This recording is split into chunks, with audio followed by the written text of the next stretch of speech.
Fala comigo, tudo bem? Eu sou Felipe Gibran, esse é o RPCast, o podcast do Reino em Pessoa. Agradecer você que está conosco, que tem escutado o nosso programa, tem mandado pergunta, tem compartilhado. Muito obrigado para todos vocês que estão conosco nesse projeto, você que tem colaborado. É um privilégio muito grande poder fazer isso com o seu apoio. Muito obrigado a todas e todos vocês que têm diuturnamente caminhado conosco nessa nossa projeto, nessa nossa ideia de produzir conteúdo aqui para o nosso campo evangélico. Eu nunca estou sozinho, porque o reino de Deus é um reino de amigos, estou sempre com eles, Walter Pinheiro e Pamela Campos, um privilégio danado estar com vocês nessa tarde. Seja muito bem-vinda, Pamela. Privilégio imenso estar aqui tão bem acompanhada, né? Já não bastava meus amigos, mas ter essa pessoa aqui com a gente, realmente eu não tenho nem roupa para esse evento. Obrigada, Pamela. É bom estar com você. Seja bem-vindo, Valtinho. Fala, pessoal. É um privilégio enorme estar com vocês nesse episódio, principalmente porque a nossa convidada de hoje é a Marina, uma referência para todos nós. E eu já estou tentando marcar essa entrevista há muitos meses. E aquelas coisas, né? Não adianta você ter informação privilegiada e nem acesso, porque eu conheço a filha dela e estou tentando marcar essa entrevista e não consegui. Mas finalmente hoje, Deus nos abençoou. Bem, aqui a gente tem uma agenda bem pesada, extensa. mas estou feliz de estar com vocês. E tem os que têm os advocacies, como vocês, né? Que a Mora é advocacy de vocês. Amém. Coisa boa. Gente, então vocês já viram, nós estamos aqui hoje com essa queridíssima, com a Marina Silva. O currículo dela é extenso e eu diria até que ela dispensa apresentação, mas Marina é professora, é psicopedagoga, é ambientalista, tem uma trajetória vasta na política brasileira, hoje está afiliada à rede, né, o partido dela, a Rede de Sustentabilidade. Ela exerceu já vários cargos, inclusive um deles como senadora. Então, é um privilégio muito grande estar com você aqui, Marina. A gente fica muito feliz de poder bater esse papo com você. Já quero te dar as boas-vindas, dizer seja bem-vinda, fica à vontade, mas também já quero iniciar te fazendo uma pergunta de que, apesar de eu ter feito essa apresentação, mas vale a pena você dizer para nós quem é Marina Silva. Seja muito bem-vinda. Obrigada, Felipe. Bem, essa coisa da autodefinição é sempre muito complexo, né? Tem um argentino que ele diz que a pessoa nunca é aquilo que ela diz de si mesma, não é o que o outro diz dela. Ela sobretudo, ela se revela sobretudo naquilo que ela fala dos outros. Então, vamos aqui relativizar aquilo que eu vou dizer de mim mesma, mas eu costumo dizer que eu sou uma pessoa movida à fé e à determinação. A fé é uma dimensão muito importante da minha vida, assim como a determinação. E no meio dessas duas coisas tem a educação, que eu digo que a educação fez um milagre na minha vida. E a fé é porque é ela que removeu e remove as montanhas que eu não tenho como escalar, e a determinação para escalar todas as montanhas que eu não devo esconder atrás da fé. Porque Deus faz milagre, Ele não faz mágica. Então, a minha vida é um pouco isso ao longo desses 64 anos. Eu venho de uma realidade bem difícil de vulnerabilidade na minha infância, na minha adolescência, boa parte da minha juventude. Nasci e me criei na floresta amazônica, lá no estado do Acre. Sou filha de pais nordestinos que foram para o Acre em 45, como soldado da borracha. Meu pai tiveram 11 filhos, morreram 3, somos 8, 7 mulheres e um homem, e morávamos numa situação bem delicada, no regime de semi-escravidão. Por isso que eu digo que a educação fez um milagre na minha vida. Sem ela, talvez não estivesse aqui conversando com essa juventude tão interessante, tão impactante na dinâmica política, social, cultural do momento atual que a gente vive, né? Eu costumo dizer que aquela passagem, não sei se dizer que eu sou boa do texto, mas eu sou ruim do capítulo, do versículo e às vezes até do autor. Mas vocês são melhores do que eu, provavelmente.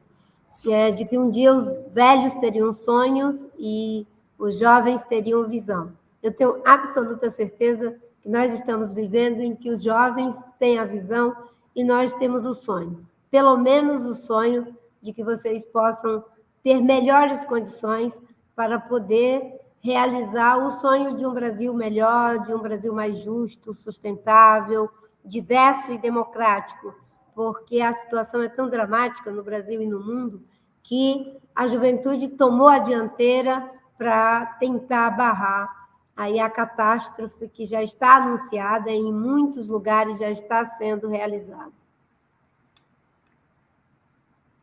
Incrível esse testemunho, Marina. É realmente muito tocante assim, ouvir um pouco da sua história.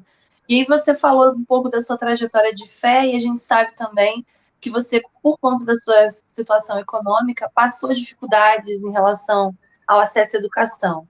Como é que foi esse processo de ter se alfabetizado mais velha, né? E o que te motivou a buscar essa educação? Porque você estava num contexto totalmente escasso. O que te levou a fazer isso? Pois é. Eu acho que essa daí foi, de alguma forma,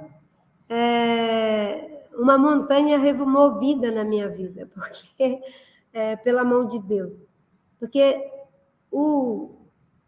digamos, o sentido, o caminho, a busca, o desejo de estudar, ele vem por um percurso talvez inédito. Minha avó era uma pessoa católica, uma católica praticante, que veio do Ceará com a tradição católica, foi ela que me ensinou os rudimentos do cristianismo, Pamela. E ela sempre falava que no Ceará tinha as missas, tinha os padres, tinham as freiras, e a gente rezava o terço desde criancinha, que ela me educou, né, ali com a prática religiosa dela e de fé.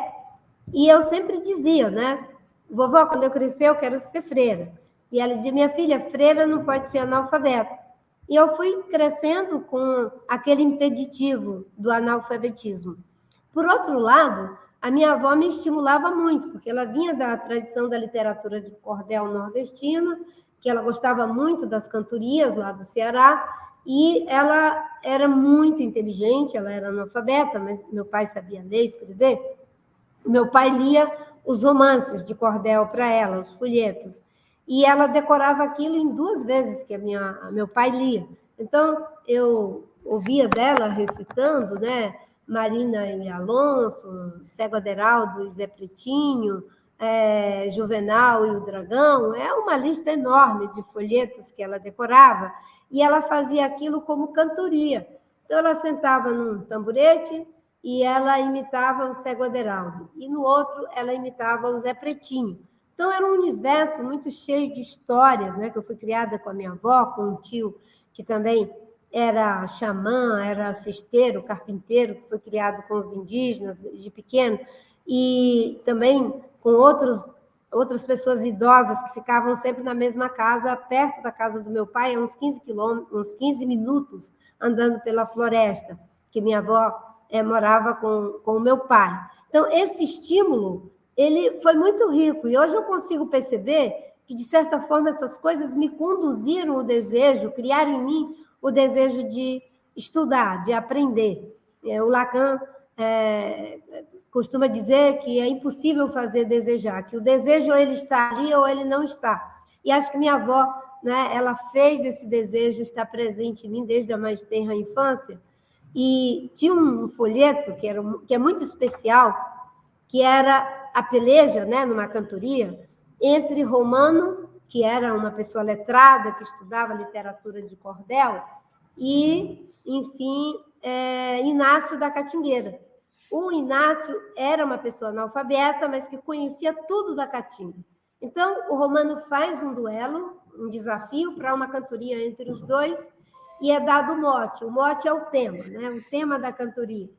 E aí todo aquele lugar se mobiliza para ver a cantoria entre os dois, obviamente que o sertão inteiro na expectativa de que o Inácio da Catingueira ganhasse do letrado da cidade, que foi desafiar o sertão, e começa aquela cantoria, e a minha avó interpretava aquilo, né? E aí o mote é nas coisas da caatinga. E eles começam a cantar. Mas antes da cantoria, tinha uma beleza da força da palavra, do verbo que se colocava em ação, que me impressionava muito, né? Eu era criança. Mas a pessoa que vai anunciar a cantoria, ela começava dizendo isso, né? Hoje aqui tem que se ver relâmpago de caracol, nevoeiro parado, a eclipse no sol, a água do mar secar e eu pescar de baleia de anzol. E aquilo parecia uma coisa tão gigantesca na minha cabecinha. Eu dizia, nossa, tudo isso porque vai começar uma cantoria. E isso me estimulou muito de algum lugar. Mas, encurtando a história, os dois entravam na cantoria e começavam cada um dizia um verso, e lá pelas tantas, o letrado, que era o Romano, ele percebe que vai perder para o Inácio da Catingueira. E aí ele muda o mote da cantoria. E aí ele começa a falar de astronomia, não é? E aí, não é, o Inácio fala a seguinte questão para ele, quando ele não sabe responder com outro verso em astronomia. Ele diz, se desse um nó e martelo, viu preto deslatá-lo, mas como deu em ciência, cante só, que eu me calo. Aí ele baixava a cabeça e perdia a cantoria e o sertão todo chorava. E aí eu chorava também quando era criança. E eu pensava, ele perdeu porque ele não sabia ler. E, de alguma forma, eu acho que se escreveu dentro de mim, não é? Esse desejo de aprender e de ir para uma escola. Eu fui para a escola aos 16 anos, em 1975, fiz o Mobral, supletivo de 1º e 2º grau, e sou formada em História pela Universidade Federal do Acre, com especialização em Teoria Psicanalítica e Psicopedagogia pela Católica de Brasília e pelo EPSIBA da Argentina. Parabéns, Marina, pela sua caminhada, sua jornada de inspiração, né, de estudo. Eu vi aí que você realizou vários sonhos, mas um dos sonhos você não realizou, né? Você não virou freira. Ao invés disso, você foi para a carreira política. Eu queria introduzir, né, perguntando um pouco disso, porque em 1994, o ano que eu estava nascendo, você estava sendo a senadora mais jovem do Brasil, né? Isso foi bem histórico, assim. Eu lembro da entrevista com o Jô, que eu vi anos depois, é uma entrevista icônica. Eu queria te perguntar como que você ingressou nesse ambiente político partidário, quais foram os seus primeiros passos e o que te motivou a entrar para a política brasileira. Eu entrei primeiro para a militância social. Eu conheci o Chico Mendes com 17 anos de idade, conheci num curso que foi dado para a liderança sindical rural pelo Chico Mendes e o Clodovis Boff, que foi ministrado pela Comissão Pastoral da Terra. Eu estava ainda no convento. Graças a esse curso, eu acabei enveredando mesmo pelo caminho da teologia da libertação, não quis mais permanecer na perspectiva de ser uma freira, com uma fé mais contemplativa, e volto para morar na periferia, saio do pré-noviciado, volto para morar na periferia de Rio Branco, e lá eu me engajei de cabeça nas comunidades eclesiais de base, com 19 anos, eu entrei no convento com 16, com 19 anos eu saí, quando eu tive esse encontro com o Chico, isso gerou uma série de inquietações em mim, eu ainda fiquei mais de 2 anos, mas aí eu acabei decidindo sair. E fui coordenadora da paróquia do Cristo Ressuscitado, e já muito engajada em contato com o Chico Mendes, que me passava o boletim sobre Somos Todos Irmãos, ainda no convento, um jornal da esquerda da época, chamado Movimento, e o meu, digamos assim, o meu interesse foi pela política mesmo, no movimento social. Mas depois, em 85, a gente já tinha criado o PT, eu não era filiada, mas veio a ideia de que ia ter a Constituinte em 2000, enfim, em 86, a gente ia eleger os constituintes. Aí nós começamos a pensar, eu já era de um partido de esquerda, que era o PRC, Partido Revolucionário Comunista, que veio de uma dissidência do PCdoB, e o Chico Mendes fazia parte. Então, de sairmos candidatos a deputado, ele a estadual e eu a federal, para ajudá-lo a eleger como estadual e para ser constituinte. porque nós chegamos à conclusão de que a luta social que a gente fazia em defesa dos indígenas, dos seringueiros, dos mais vulneráveis, da periferia, a gente não conseguia resultados, porque as leis não acolhiam as nossas demandas. Então, já que vai ter uma constituinte, vamos fazer parte desse processo para mudar as leis. E foi assim que eu me filiei em 85 ao Partido dos Trabalhadores, e em 86 fui candidata, fui a 5ª mais votada das 8 vagas, mas o PT, à época, não fez a legenda. Mas, em seguida, eu fui eleita vereadora mais votada, depois deputada estadual mais votada. Fiquei muito doente, tive que ficar 1 ano e 8 meses afastada do mandato. Quando eu voltei para o Acre, que eu fiquei fazendo tratamento aqui na casa da família do meu marido, que é de Santos, né? Aqui em São Paulo, depois desse 1 ano e 8 meses, eu voltei e aí saí ao Senado como uma forma de me despedir da vida pública, porque eu não tinha dinheiro e nem saúde. E um amigo meu disse, já que ninguém quer ser candidato ao Senado no PT, porque já sabe que não vai ganhar, tu sai para o Senado e é uma forma de tu sair com dignidade na política. Pois não é que eu ganhei? E foi aí que teve a entrevista com o João Soares. Eu fui eleita a senadora mais votada do estado do Acre, na época, com 35 anos, mas quando eu cheguei ao Senado, eu já tinha 36.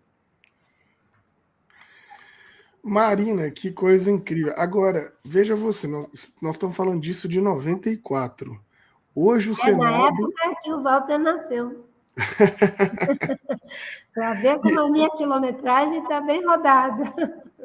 E hoje o Senado ainda é o que é, esse lugar ainda que é hostil para as mulheres, aliás, da própria definição, né? A casa dos patrícios, a casa dos senhores, o lugar dos idosos.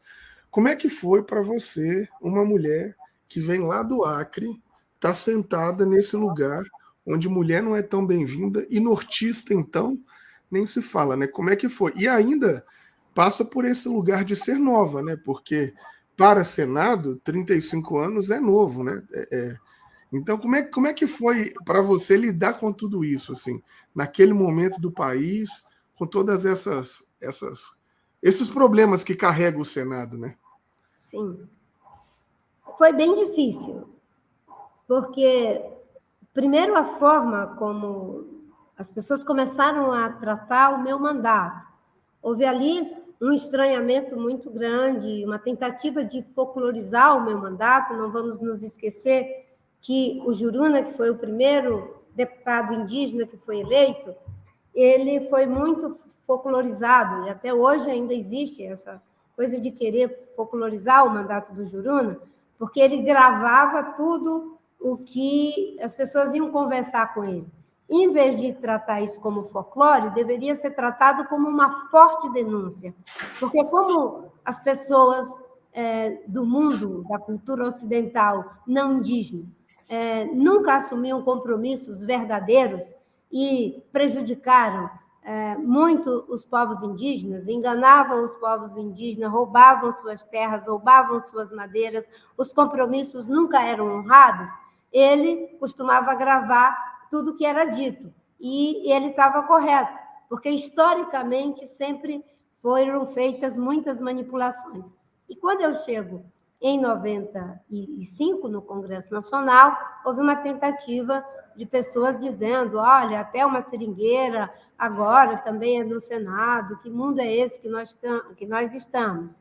E eu me lembro de uma entrevista que eu fui dar, e quando eu desci no hotel, lá para o salão, tinha uma cadeira, um banco assim, e umas garças de plástico, uma onça de plástico, umas árvores de plástico, e as pessoas, e a pessoa querendo que eu sentasse naquele lugar para fazer a entrevista. Eu digo, mas por que tem isso aqui? Ele falou, porque a senhora é senadora da Floresta. Eu digo, olha, eu não vou sentar nesse lugar, acho que isso aqui é uma coisa ridícula, até porque ninguém na Floresta dá uma entrevista do lado de uma onça, né? Quem conhece a Floresta e quem conhece as onças, não existe essa possibilidade de alguém ficar sentado ao lado de uma onça e sem que a bichana resolva lhe transformar em almoço. Então, eu me recusei a fazer a entrevista, ele pediu desculpas, eu dei a entrevista. Mas isso ficou muito forte. Primeiro, esse preconceito em relação à minha condição social, à minha origem de ser de uma população tradicional de extratores de látex. E, enfim, origem humilde mesmo, e o preconceito que se tinha, e ainda muita gente tem, em relação ao Acre. Mas o Jô Soares, que era uma pessoa incrível e que me apresentou para o Brasil. Diante daquilo, ele me convidou para uma entrevista, e foi uma entrevista que teve uma grande repercussão no Brasil. Eu, inclusive, um dia desse, no almoço, na casa com alguns amigos, inclusive o Walter, algumas pessoas estavam lá, eu contei essa história, e foi muito impactante, porque eu falei disso para vocês num dia, e praticamente no outro, foi 2 dias depois, nós perdemos o Jô. E eu acho que se eu tivesse contado essa história depois, poderia parecer alguma coisa fantasiosa, né? Mas, de fato, o Jô me apresentou para o Brasil. Infelizmente, nesse mundo de preconceito contra mulheres, contra indígenas e contra pessoas pretas, ainda precisa dessa chancela de uma pessoa branca te dando algum tipo de oportunidade. No caso do Jô, uma oportunidade fantástica de uma pessoa altamente sensível, respeitosa, que entendeu naquele momento a oportunidade de quase que se colocar na minha frente. Eu fico até emocionada, para ajudar a dar o espaço para que eu falasse por mim mesma, para que eu me colocasse na cena política por mim mesma. E eu acho que é isso que fazem as pessoas com caráter, as pessoas com sensibilidade, com ética, não é? Que é de dar o espaço de fala para você e não ficar falando por você. Mas não foi fácil. E depois a própria dinâmica interna da casa, eu tinha filhos pequenos, a casa não estava preparada para receber uma mãe que tinha filhos pequenos correndo pelo corredor do Congresso Nacional. Uma vez a minha filha, a Maiara, que tinha mais ou menos 3 aninhos de idade, cismou de sentar na cadeira do lado, não queria sair de jeito nenhum, e aí o secretário que estava presidindo os trabalhos, numa sessão vazia de sexta-feira, primeiro ele pediu para retirar a menina, de acordo com o regimento interno, pessoas estranhas não podem sentar na cadeira dos senadores, e aí a menina chorou, não queria sair, obviamente. Aí eu digo, não vou tirar minha filha. Aí ele pediu para o guarda vir tirar a menina. Eu digo, não, você não vai tirar minha filha de perto de mim. E aí isso criou toda uma questão, saiu na imprensa, enfim, muitas coisas que estruturalmente não estão, digamos, ali para acolher a contribuição política das mulheres, a singularidade das mulheres. E, infelizmente, isso é, digamos, o que perpassa a sociedade brasileira na visão, nos processos e nas estruturas que excluem as mulheres, excluem os indígenas, excluem os pretos, excluem uma série de segmentos minorizados da nossa sociedade. Incrível, Marina. Aproveitando nessa deixa, eu acredito que ter entrado tão jovem dentro do Senado, com uma pauta que até hoje é muito desvalorizada dentro da política, deve ter sido muito complicado. E aí eu fico pensando, você lá na década de 90, num país que até hoje tem como mote aí o agronegócio, né? A gente vê essa propaganda o tempo todo. E com a incidência desse meio que de uma moda relacionada a tudo que tem a ver com o avanço ecológico e com essas questões, inclusive a gente está vendo hoje candidatos à presidência que são do agronegócio defendendo a bandeira, né, da agricultura e da agroecologia, que eu tinha visto agora no Jornal Nacional, saiu a Simone Tebet plantando ipês amarelos, etc. Mas a gente deixa isso off. Eu fiquei pensando aqui como que foi você se colocar naquela época com a bancada do agronegócio mais forte do que nunca, defendendo a natureza, e qual a importância da gente pensar a ecologia até hoje, assim, por que isso é tão fundamental na política de hoje? Eu venho de um tempo em que a luta em defesa da Amazônia, da proteção das populações tradicionais indígenas, ela sequer tinha um acolhimento na nossa Constituição. A nossa Constituição escreve o artigo 225, né, a partir de 88, quando ela é promulgada, e a partir daí você tem uma série de leis que são criadas para proteger ou promover o uso sustentável dos recursos naturais. Mas antes, isso não era acolhido. Aliás, proteger a floresta era sinônimo de atraso, de falta de progresso. Hoje nós temos todo um aparato legal que, pelo menos, nos dá respaldo. Naquela época, o Estado, todas as estruturas, elas convergiam para ser contra a nossa luta. Quando eu chego no Congresso, isso é muito forte ainda, e eu passei a tratar dessa agenda de forma prioritária. A busca pela proteção da Amazônia, dos povos indígenas, dos povos tradicionais, e de criar meios para um modelo de desenvolvimento que fosse sustentável do ponto de vista econômico, social, ambiental, cultural e, eu diria, né, ético e político e estético também, porque a destruição é algo muito feio, terrível, a pobreza, a miséria, as queimadas, tudo isso é muito insustentável, tanto ambientalmente quanto até esteticamente, é um terror. Então, essa luta foi a marca do meu mandato. Eu apresentei a primeira medida legal, o primeiro projeto de lei para o acesso aos recursos da biodiversidade, respeitando e reconhecendo os saberes tradicionais dos povos originários e tradicionais, fazendo para eles a justa partilha de benefício e só acessando esses recursos e os conhecimentos a eles associados com consentimento prévio informado dessas comunidades para evitar qualquer tipo de biopirataria. Foi a primeira iniciativa de regulamentação do acesso à biodiversidade na América do Sul e talvez uma das primeiras do mundo. E, ao mesmo tempo, o grande embate mesmo, né, contra o agronegócio predatório.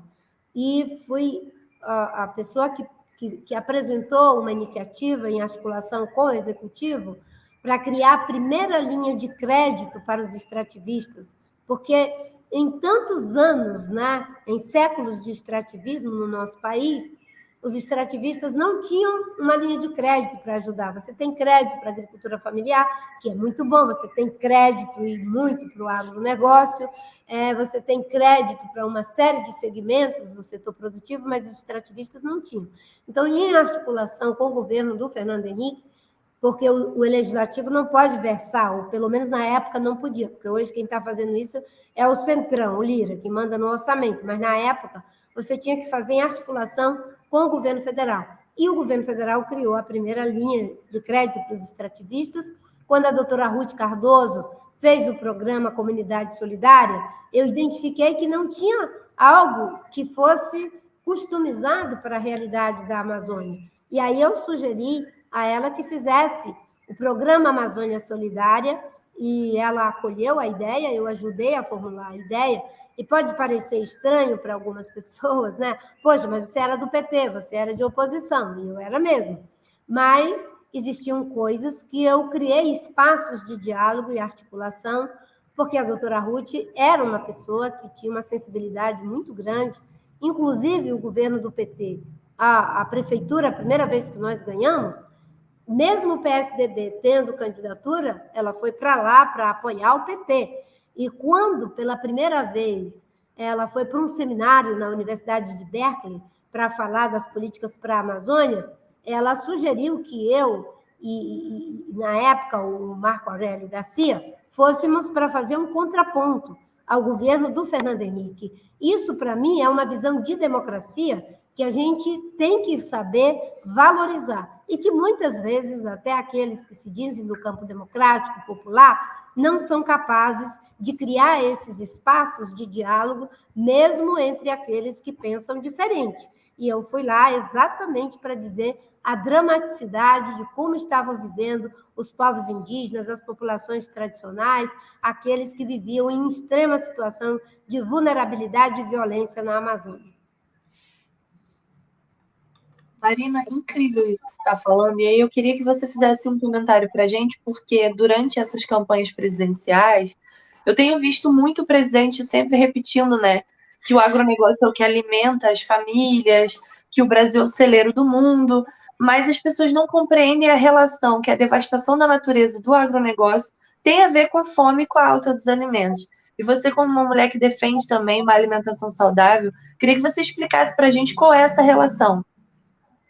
Bem, primeiro, a maior parte dos alimentos que nós consumimos e que nós levamos para nossas mesas e nossas famílias, eles são produzidos pelos pequenos agricultores familiares.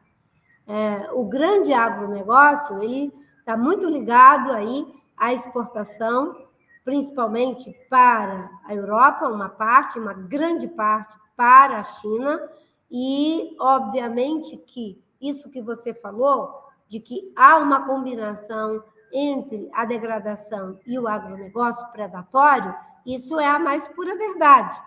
Por quê? Existe uma pequena parcela do agronegócio que entendeu a necessidade de que se tenha uma economia diversificada, com grandes, pequenos e médios, e com proteção ao meio ambiente, mas é uma pequena parcela. A maior parte tem uma visão de aumentar a produção por expansão da fronteira agrícola no Cerrado, na Amazônia e nos diferentes biomas brasileiros.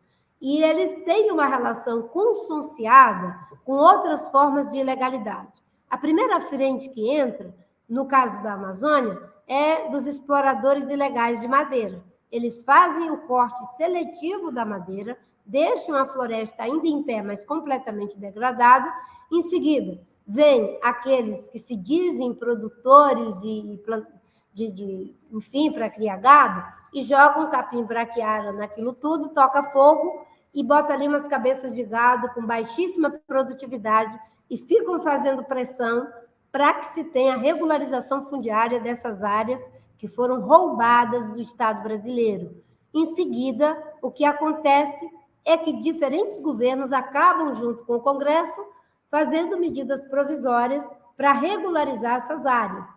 E quando elas são regularizadas, aí o grande agronegócio compra. Ou seja, você vê que é uma cadeia que se completa, um faz a exploração de madeira, outro faz a ocupação, aí vem governos que querem ter base no Congresso e a bancada ruralista e dão um título definitivo para esses invasores. Quando a terra foi lavada, né, faz a lavagem da terra roubada, aí essa parte reacionária e predatória do agro se apropria delas. E isso é algo que precisa frear. É por isso que eu estou dizendo que não é desmatamento líquido, zero. É desmatamento zero, ponto. O Brasil não precisa mais desmatar. Nós podemos dobrar a produção brasileira sem precisar derrubar uma árvore. Para isso, vamos ter que aumentar a produção por ganho de produtividade. Para isso, nós vamos ter que pegar o crédito, que é do Plano Safra, e fazer a base da transição para uma agricultura de baixo carbono. Mas a realidade que nós temos hoje é que o Plano Safra tem 240 bilhões de reais, mas só 1% vai para a agricultura de baixo carbono. Então, você tem que ajudar os pequenos, aqueles cada vez mais vão para o caminho dos orgânicos e fazer com que os grandes não avancem mais sobre floresta, recuperem as áreas de preservação permanente, recuperem as reservas legais e trabalhem no sentido de certificar a sua produção, que não seja de desmatamento, que não seja de exploração em relação às comunidades locais e muito menos de uso de veneno de forma desenfreada, como está sendo proposto no governo Bolsonaro. É incrível, Marina. Eu achei muito pertinente a pergunta da Pâmela, né, sobre agronegócio e a sua resposta mais ainda.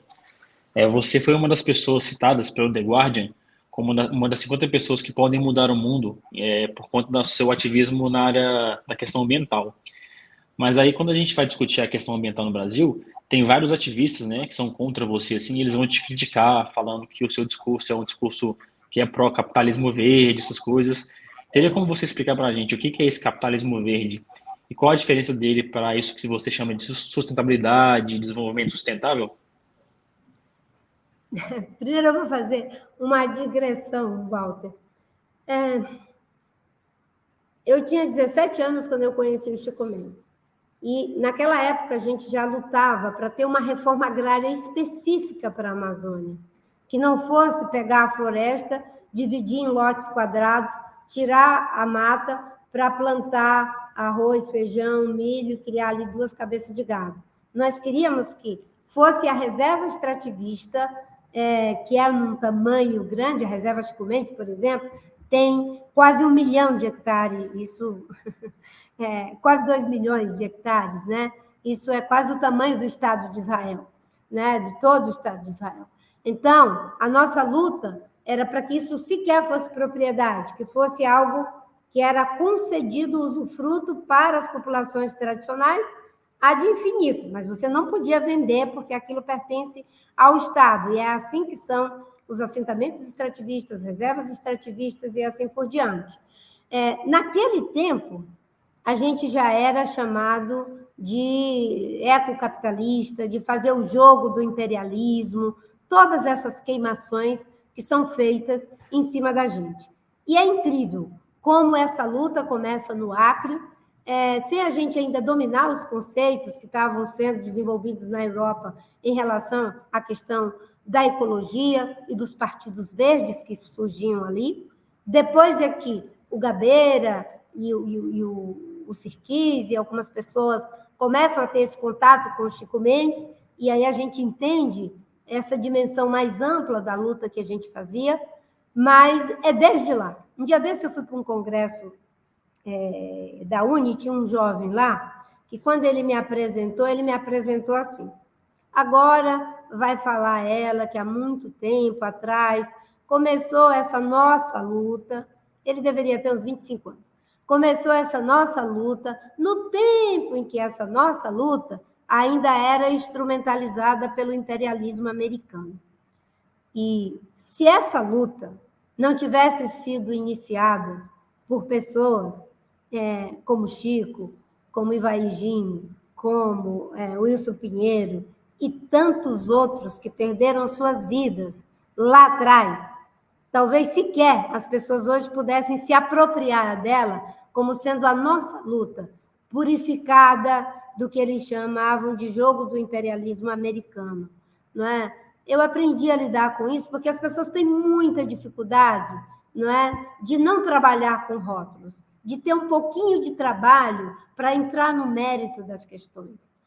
O socioambientalismo ele surge no Acre, com a nossa luta, porque até então o ambientalismo era um ambientalismo estrito sensu, a defesa da ecologia, não é, da natureza, que já é muito nobre.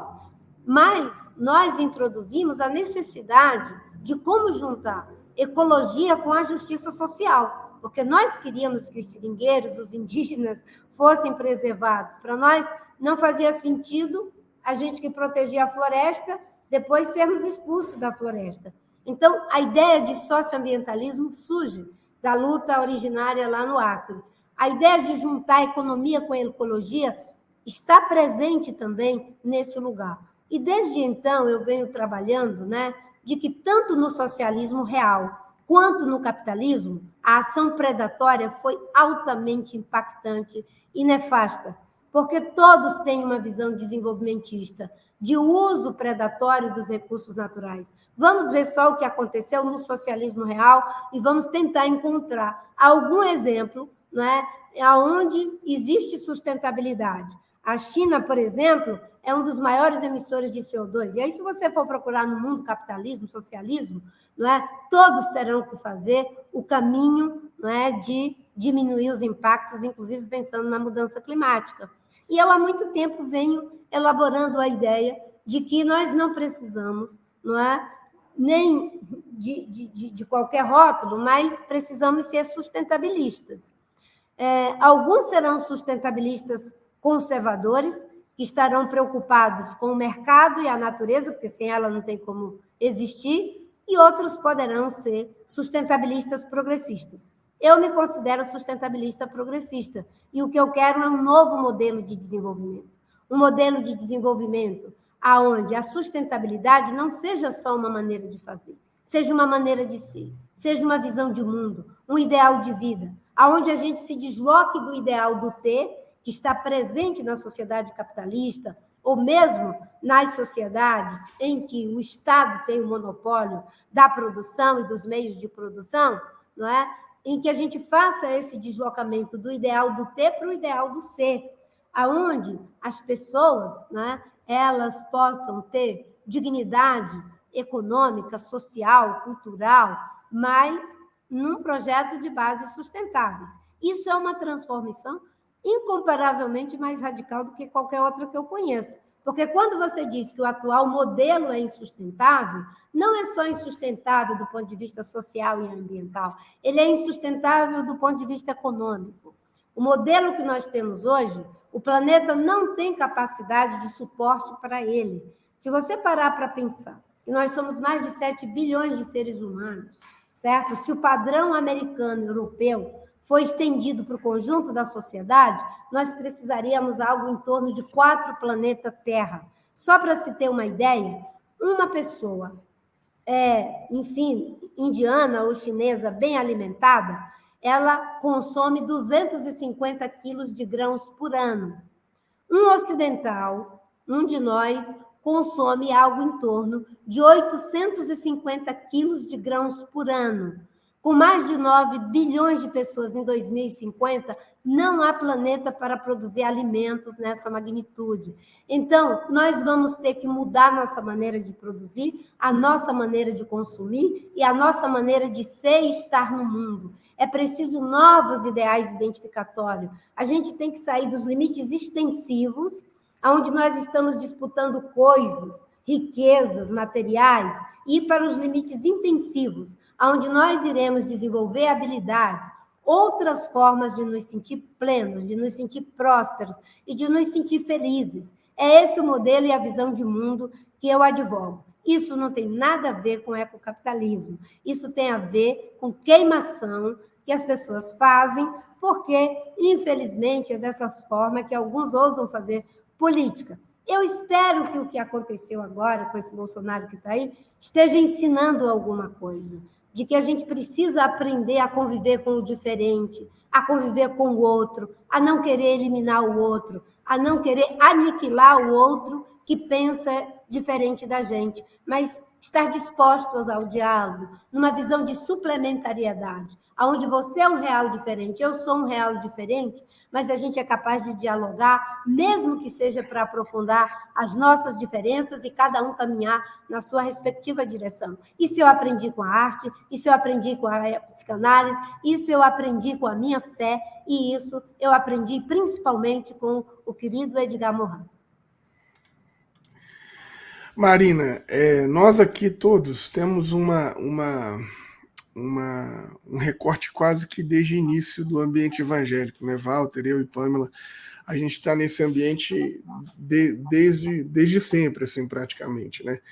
E esse ambiente evangélico, ele tem coisas boas e coisas ruins, mas uma das coisas ruins que o ambiente evangélico produz é essa ideia que está muito ligada a tudo que você estava falando aí, desse nosso modo de produção, que parece que para o nosso ambiente a terra de fato é descartável, né? Porque existe uma máxima negativa no nosso ambiente de que nós vamos para um outro lugar, então esse trem aqui destrói tudo, quebra esse negócio todo, deixa esse negócio para lá, porque nós estamos indo para um outro lugar, enfim.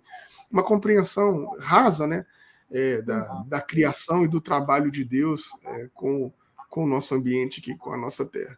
Mas eu questiono a você o seguinte: nesse ambiente evangélico há tantos anos, né, como é que você lida com essas crenças assim do povo evangélico? Ainda mais hoje. Hoje, se você faz esse seu discurso de não, nós precisamos de repensar, nós precisamos de colocar um outro mundo possível, porque o mundo já não dá conta, automaticamente você já é alijada da igreja, comunista, socialista, quer matar criancinha. Assim, o negócio ficou uma polarização tão gigantesca que as coisas mais óbvias vão se tornando absurdas. Mas você, com essa sua caminhada, né, de longos anos na igreja evangélica, como é que você foi percebendo, assim, se é que deu para perceber, esse avanço do conservadorismo, não, mas eu vou dizer da violência nas respostas, da forma reacionária, porque eu acho que, em certo ponto, o conservadorismo sempre esteve lá. E como é que você lida com o povo evangélico e a falta de consciência ambiental, talvez a falta até de olhar crítico para a sociedade, né, por devastar tanto o ambiente? Como que você faz isso a partir do campo da fé? Quando eu já era convertida, porque eu era cristã católica, Eu costumo dizer que eu tive uma conversão na conversão. Mas quando eu me converti à fé cristã evangélica, e lendo a Bíblia, foi muito interessante, porque tudo que eu via nos textos tinha a ver com justiça social, tinha a ver com o meio ambiente, tinha a ver com sustentabilidade. E eu até brinco, né? Quando você é carpinteiro, tudo que a gente vê é prego, madeira e martelo, né? Então, eu conseguia ver essas coisas o tempo todo. E eu ficava pensando, mas como é que as pessoas não conseguem perceber que é incoerente a gente dizer que ama o Criador e não ter respeito e não amar a criação?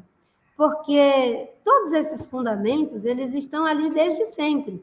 E eu só consigo uma explicação para isso, que quando Jesus diz que a gente erra, e erra por não conhecer a palavra de Deus, as escrituras e o poder de Deus, porque tudo estava ali, né? É claro que quando o livro do Eclesiastes, acho que é no capítulo 4, versículo 6, diz que é melhor uma mão cheia com descanso do que as duas mãos cheias com trabalho e aflição de espírito, eu conseguia ver ali a ideia de sustentabilidade, porque as duas mãos cheias com trabalho e aflição de espírito é o que está acontecendo com a gente. A gente está destruindo o planeta e nós já estamos vivendo sob aquecimento global, nós já estamos vivendo seca demais num período, chuva demais em outro período, nós estamos vendo terremotos, maremotos, ondas de calor, mudança nas correntes marinhas no Golfo do México, derretimento das geleiras, prejuízos enormes do ponto de vista econômico, social e principalmente social. A questão do racismo ambiental está colocado muito claramente, porque a população preta e indígena, os mais vulneráveis, são os mais prejudicados com todas essas catástrofes, né? Então, tudo isso, como é que as pessoas não conseguiam perceber, não conseguem, já está ali. E eu acho que a gente tem que fazer um esforço dessa pedagogia de compreender, né, que, como o próprio Deus falou, né, de que um dia ele haveria de voltar para destruir aqueles que destroem a terra, acho que foi em Apocalipse 11, 18, eu peguei aqui, que ele iria voltar para destruir os que destroem a terra. É muito forte isso. Mas como é que a gente pode compreender que a nossa missão não é só, como dizem muitos, né, no jargão, enfim, evangélico, vamos ganhar almas para Jesus, vamos restaurar. Não, a terra precisa também ser preservada ou restaurada. Esse mundo maravilhoso, né, do Salmo 115, acho que é versículo 16, que diz que Deus habita no céu, mas ele nos deu a terra para morar, é algo maravilhoso. Aqui nós temos as maiores riquezas, as maiores belezas, é um lugar que tem, o único lugar conhecido até hoje, que tem uma das coisas mais preciosas no universo, que é a vida. Então, como não ter respeito, como não cuidar? E muitas pessoas diziam para mim, né? Você fica aí fazendo a apologia da natureza, mas Deus disse que a gente tinha que dominar a terra e tudo que nela há. Na verdade, isso que está no Gênesis 1, 28, lá na frente tem ali um anteparo para evitar essa loucura que a gente acabou se metendo, que é Deus colocou o homem no jardim para cultivar e guardar. A ideia de cuidado já está presente nos textos bíblicos o tempo todo. Quando você encontrar uma ave com os filhotes, você não mata a mãe com os filhotes. Quando você tocar fogo na tua roça, faz um acero para que o fogo não invada. Quando você conquistar uma cidade, não derrube o seu arvoredo. Aí eu posso aqui pegar uma série de coisas, e para mim uma das mais fortes é essa, né? De que mais vale uma mão cheia com descanso, usando o que é necessário, com cuidado, dando tempo à terra se regenerar, do que as duas mãos cheias, né, com terremotos, maremotos, ondas de calor, falta de água em um lugar, água demais em outro lugar, muita destruição, porque isso não tem nada a ver com aquilo que Deus quer quando Ele nos colocou nesse lugar para morar. Marina, a gente tem assistido aí esses horrores desses últimos anos do Brasil, né? parece um filme que não quer terminar. E a gente vai vendo isso, né, muito protagonizado pelo nosso campo. Inclusive, vários atrizes e atores, né, que antes dialogavam, hoje já não dialogam mais. Nas nossas casas está assim, né? A gente já não dialoga mais com parte da família, pai e mãe não conversa, primo não conversa. Tudo isso por conta desse nosso ambiente politizado, que não tem nenhum problema, que politizar a sociedade é ótimo, mas a gente politizou por um campo ruim, que é o campo odioso, que é o campo da violência, e aí ficou uma coisa complicada. A ponto a gente ter um absurdo, né, de dentro da igreja evangélica, irmão atirar no outro. Então, como é que você está lidando com esse momento no nosso campo? Assim, como é que você está vendo isso? Infelizmente, essa violência eu já venho manejando, vivendo com ela já há muito tempo. Ela começa um pouquinho ali em 2010, pelos setores mais conservadores, mais reacionários. Ela é aprofundada de forma assustadora contra mim, pelos dois lados, da esquerda tradicional e do conservadorismo religioso, em 2014. E agora isso ganha uma dimensão que é assustadora, como você disse, a ponto da divergência política e ideológica fazer com que dentro de uma igreja uma pessoa que se diz irmã da outra na fé atirar nessa pessoa. É algo assustador. Isso não tem nada a ver com Jesus, isso não tem nada a ver com os ensinamentos do Evangelho de Jesus, porque o Evangelho de Jesus diz para a gente não fazer acepção de pessoas.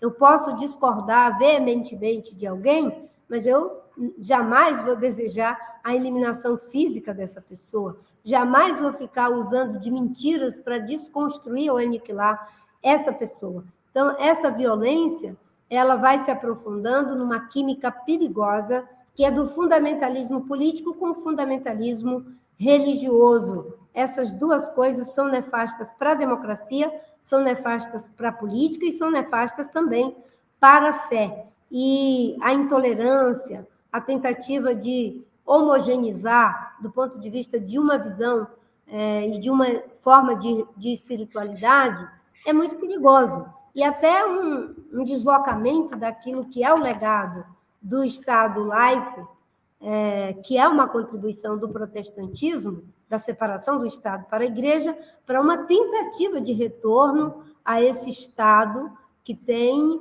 um grupo religioso que comanda o Estado, que quer impor a sua visão, a sua fé, o seu modo de vida ao conjunto da sociedade.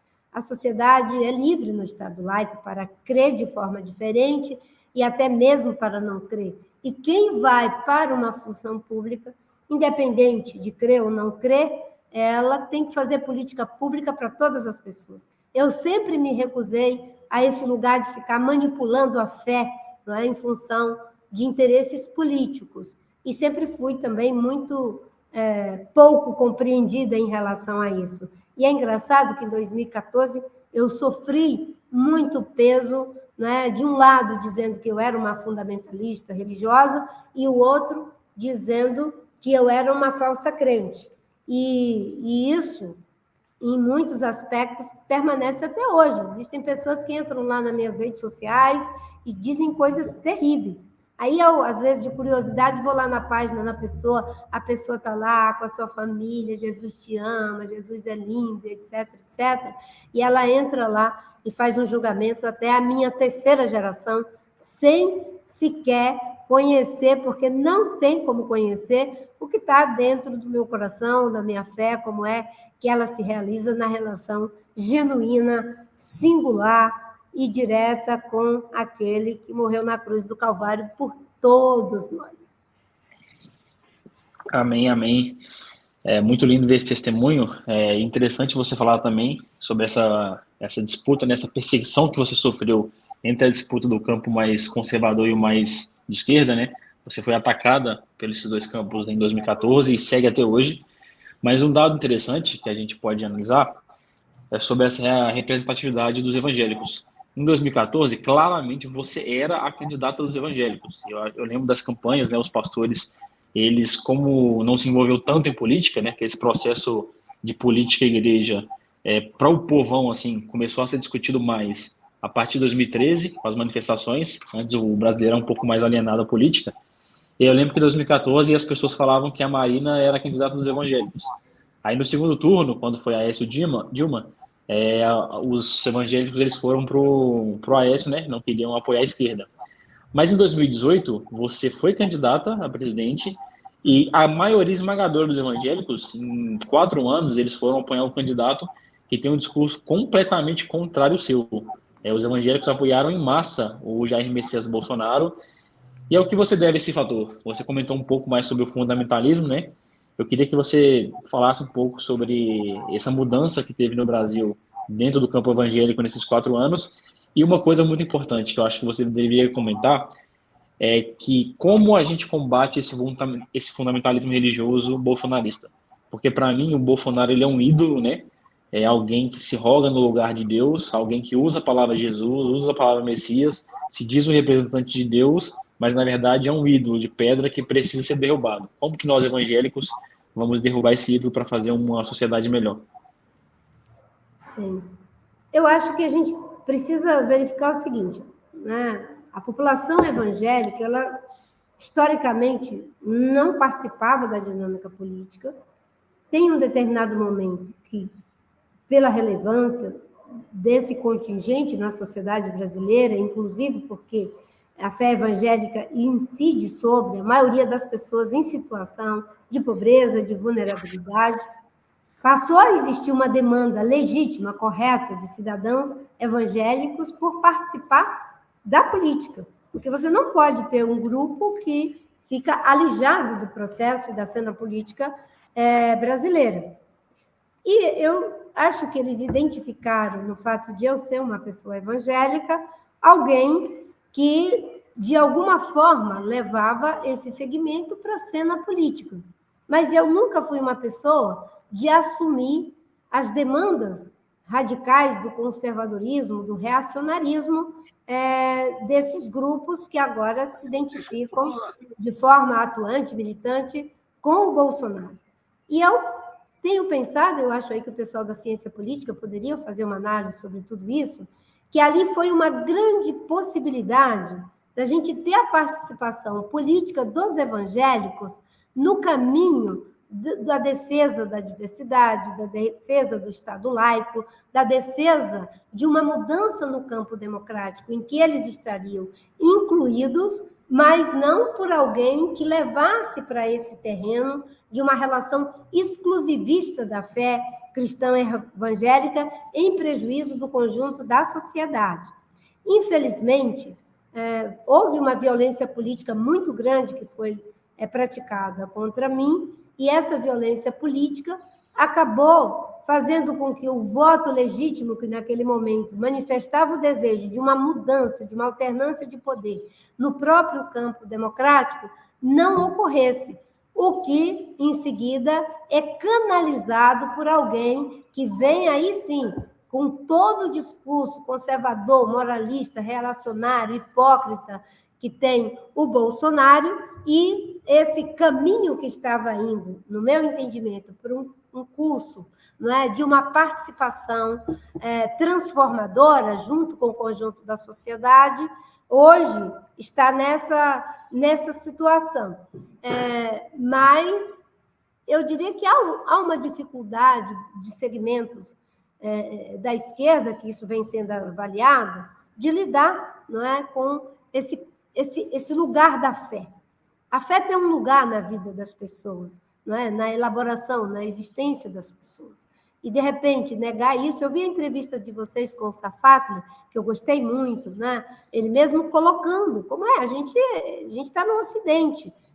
Tem influência grega, a gente tem influência de muitos lugares, mas a nossa cultura ela tem, digamos, uma forte incidência da cosmovisão judaico-cristã.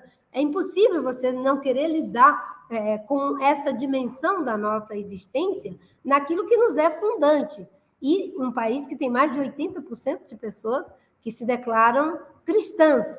Então, esse deslocamento para esse lugar hoje, eu diria que foi uma falta de compreensão, não é, de como lidar com esses segmentos. Eu, quando era do PT, na época que eu era do PT, eu, junto com a Benedita, sempre fomos o que nós somos. Eu sou a mesma pessoa.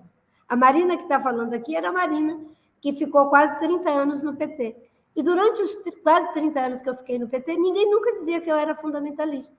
Ninguém nunca dizia que, se eu fosse eleita, eu ia fechar as escolas, que eu ia proibir a teoria da evolução, que eu ia fechar, enfim, acabar com o Círio de Nazaré, que eu ia fazer uma lei para tirar a padroeira do Brasil, que é Nossa Senhora Aparecida. De repente, quando eu concorri, ali tinha a possibilidade, sim, de ir para o segundo turno, todas essas coisas afloraram.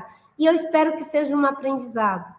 A gente precisa aprender com os erros que foram cometidos, porque aqueles que não se juntavam, agora estão tendo que se juntar numa situação de desespero. Parece que é como se fosse assim, olha, eu fiz de tudo para te aniquilar, mas já que eu não te aniquilei, agora vamos junto, ajudar aqui para a gente estar junto para combater o Bolsonaro.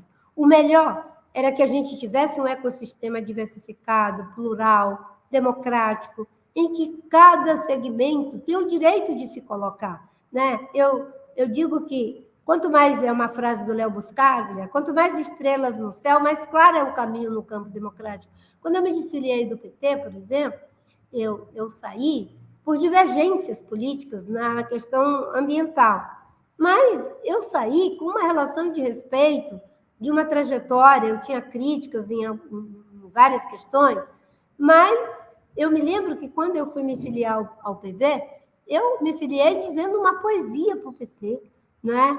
E uma poesia para o PV que eu estava entrando. Na véspera, no dia de manhã, eu chorava. A minha filha, mãe, tu vai te filiar no outro partido, tu está chorando por causa do partido que tu está saindo.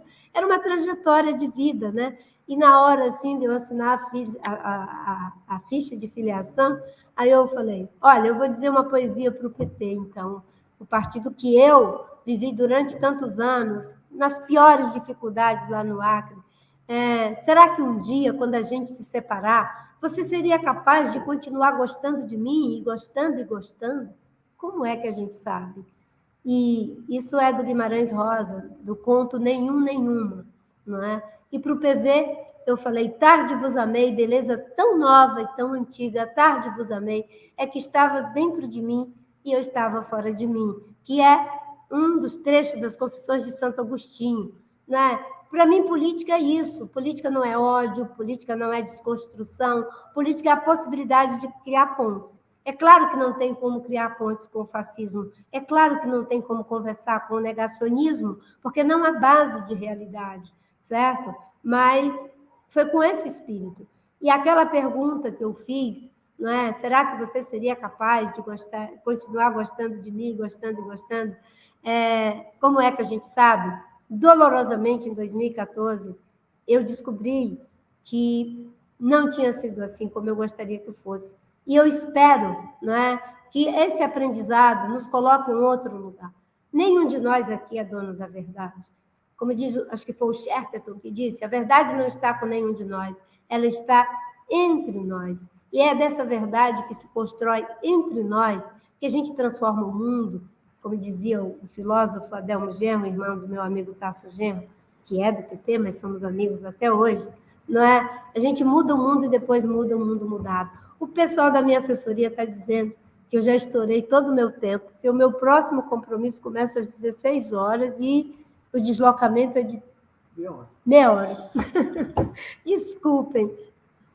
Nada, Marina, é um prazer imenso ouvir você. Se a gente pudesse, se você tivesse agenda, a gente ficava aqui aprendendo com você até a tarde acabar. A gente quer te agradecer muito por cada aprendizado, por você ser essa mulher que abriu fronteiras não só para as mulheres na política, mas para essa demanda maravilhosa que é o cuidado da natureza, que é o cuidado do Brasil, da população indígena. E, de fato, uma mulher evangélica como você no campo democrático é o melhor presente que a gente poderia ter nesse momento do cristofascismo. Obrigada pela sua presença aqui e por você ter partilhado esse tempo com a gente. Obrigada, eu queria só pedir para vocês, se for possível, né? Eu agora estou como candidata a deputada federal por São Paulo, O meu número é 1818. E quem puder espalhar essa notícia, não é? Poder entrar nas minhas redes sociais, no Twitter, no Facebook, no Instagram, para conhecer minhas propostas. A gente quer chegar no Congresso Nacional com uma votação expressiva para dizer que essa forma de pensar, de defender a natureza, mas respeitar a diversidade social, cultural, religiosa do nosso país, é necessária no Congresso Nacional. Obrigada a vocês, foi uma alegria participar com vocês. Nós que agradecemos, Marina. Corre lá para você não perder a partida. Muito obrigado. Beijo grande. Abraço. Me ponho nas orações de vocês. Tchau, tchau. Amém. Amém. Ai, ai. Bom, é isso aí para você que estava com a gente, que está com a gente até agora. Privilégio essa entrevista com a Marina Silva. Que docinho de mulher, né, gente? Que mulher incrível. Incrível, foi incrível. Já era apaixonada, agora estou completamente riada. Então, para você que está com a gente aqui no nosso podcast até agora, aquele beijo. Até a próxima, mais um episódio simples e revolucionário.